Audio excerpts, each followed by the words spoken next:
Hey everybody, Robert with Pt.3, and you're watching Tuesday's Tip of the Week number 74. This week is part 3 in our release execution series, and we're going to be talking about the mental side, how to control our flow, what we're looking for as far as goals go, and then we're going to get into the beginning stages of execution and talking about how to approach this to be able to, at minimum, not change our sight picture very much or at all from what we've built up into this part. In our first segment here, we're going to be talking about the mental side of what we're looking at here with shot execution, and then also talk about some goals that we have as far as what our float is going to look like. Now, the biggest thing that I ran into when I finally got really solid with my form and the fitment of my bow and everything going the right direction with that was that then I needed it to carry over into execution. A lot of people get really solid with their form and they have really good float on target, but then when they go to use their shot execution, that float is breaking down. And a lot of the times they don't even realize that it's happening. They'll start missing or having some erratic movement or different things going on, and they start chasing their tail thinking it's something to do with form or something to do with the stabilizers on their bow and things of that nature, when in reality a lot of the times we're just doing something wrong as far as how we're approaching our shot execution.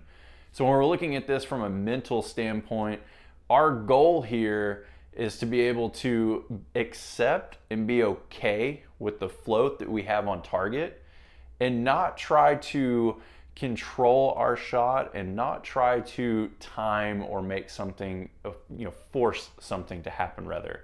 When we get into the aspect of forcing our shot to happen or trying to time it, or maybe we're just not good with our float and we're trying to make everything completely stop, or whatever is going on, we just kind of get in our heads a little bit, that's when we start running into issues. So the main thing that I will say on the mental side of this is accept your float, whatever it is for you. Everybody is different, and everybody's float pattern as far as the overall size of it will change as we start advancing with our archery journey. And then everybody's is going to look a little bit different from day to day or from moment to another moment, whether you're at a tournament or shooting for score when normally you just practice, or whatever that may be. Those movements and what we're seeing downrange can change a lot.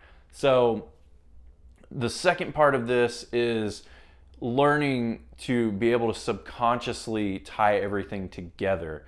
And that's a huge side of the mental side of this, and you've heard me talk about this before, but allowing our subconscious to be able to take over, help us with what we're seeing on target, learning that pattern, and then starting our shot execution and allowing it to be a smooth, continuous movement, whatever we're doing to execute with those releases that we're using.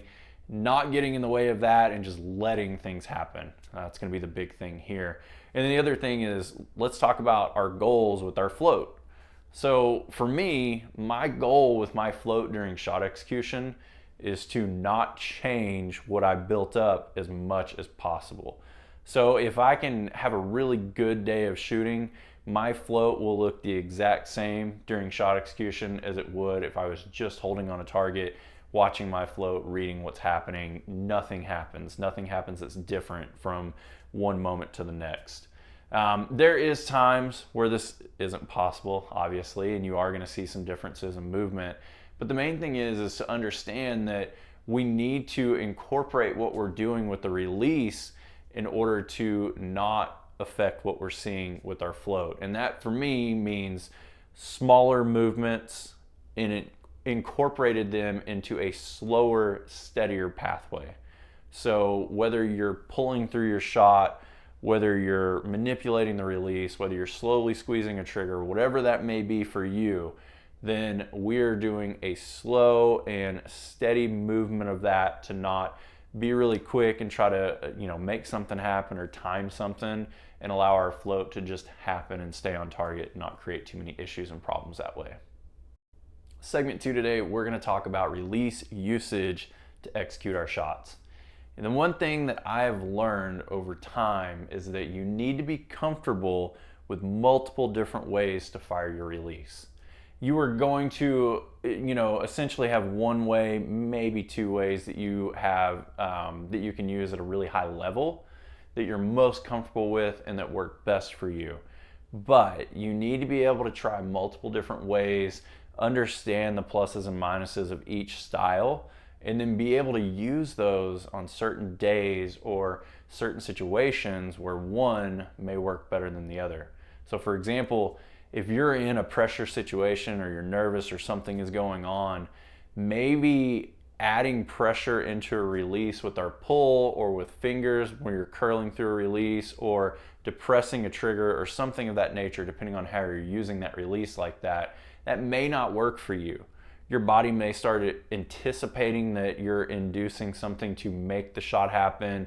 You're trying to work that release through, and then you may just freeze up. And hanging up on a hinge is super common. Same thing with thumb buttons and index triggers. A lot of the times you'll see people start hanging up, or they freeze, and things like that start happening. So when those moments occur, we need to have some secondary moments, or secondary ways to execute our release rather. And a lot of the times that may just be learning how to feel and yield to an increase in pressure on our release. Meaning, say for instance you have a hinge or even a button and you're pulling through the shot, well, that increase in pressure against the back wall, if we learn how to yield to it correctly with our hand, we can still allow our release to move, and we can still allow our hand to move across that trigger and fire our release, whether we're using a hinge or a thumb button or even an index finger release. So one thing that I have found that's super common amongst most top level archers that I've been able to speak to is that they have one method that ultimately they're trying to use and they're trying to get to work because it's what's most important and what's working best for them, but they do have some backups because some days you just need those. So keep that in mind whenever we're working through shot execution. Don't feel like you need to pigeonhole and stick yourself in one area of you have to execute a release a certain way. I know I've been a component of that, where I ran into this early on, where you had to pull through a shot with a hinge and that's the only way you could shoot it. And if you didn't and you manipulated it, you were cheating. But then later on in years past, recently, that's come out where a lot of archers do manipulate that release, and that's the best way to shoot one. So don't pigeonhole yourself into one method or another.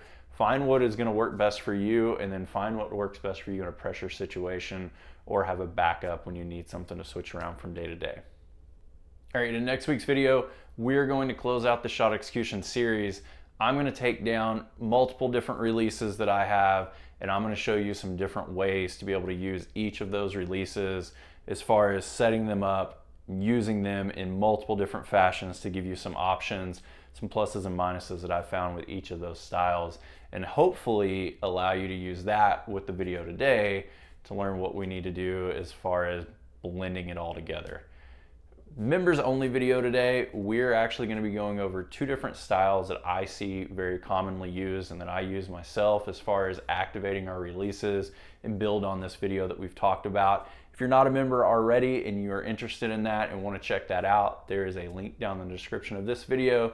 It goes over the two different plans that I have, pricing, and what you get for each one, whether it's videos only or videos and access to coaching from me as well. So if you want to check that out, it is down there for you. If you are a member already, hope you enjoy the members video this week, and hopefully it'll help you kind of blend what we're doing here together and make some sense of it a little bit more, and give you a sneak peek into what we'll talk about in next week's Tuesday's Tip of the Week.